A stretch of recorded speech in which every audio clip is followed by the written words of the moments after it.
Hello mga ka-basic. So for today's lesson, let us have the PEMDAS rule.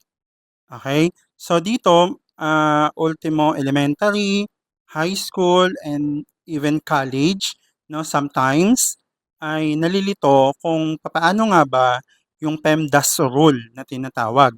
So yung PEMDAS rule is an abbreviation. Yung P means parenthesis, yung E means exponent. We also have the four fundamental operations. We have the multiplication, division, addition, and subtraction. So as you can see, nauuna si multiplication, division, addition, and subtraction. But sometimes, no, yung MDAS, hindi natin siya sinusunod. Ang sinusunod natin is from left to right. No, like for example, ang natira na lang addition and subtraction. Nauna si subtraction kaysa kay addition. Okay? So susundin natin is from left to right. Okay? So but before that, let us have an example of a PEMDAS rule. Halimbawa, 2 times 4 squared plus 5 squared divided by the quantity 26 minus 1. So here, sundan natin. Parenthesis muna yung isolve natin. Ano? So 1 at a time. So copy, we have 2 times 4 squared plus 5 squared divided by 26 minus 1 is 25. Then, exponent na yung isusunod natin. So we have 2 times ang 4 squared is 16 plus ang 5 squared is 25. Alright? Then divided by 25. Okay, next. So we have, let us have 2.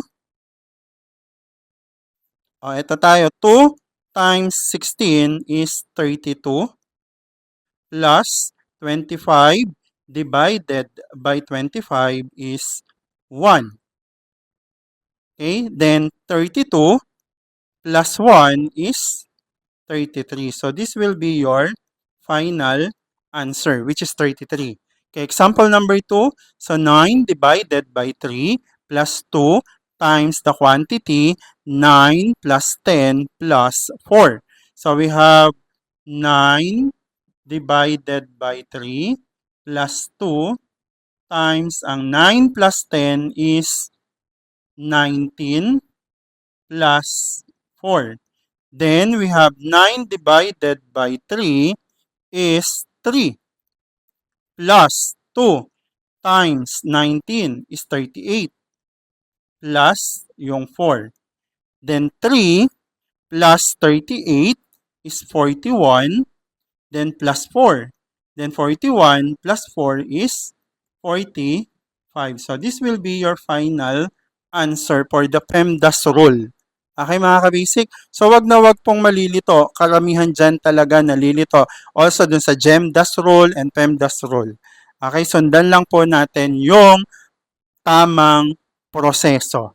Okay? So, yun lang po mga ka-basic. See you again sa aking next video. Bye mga ka-basic!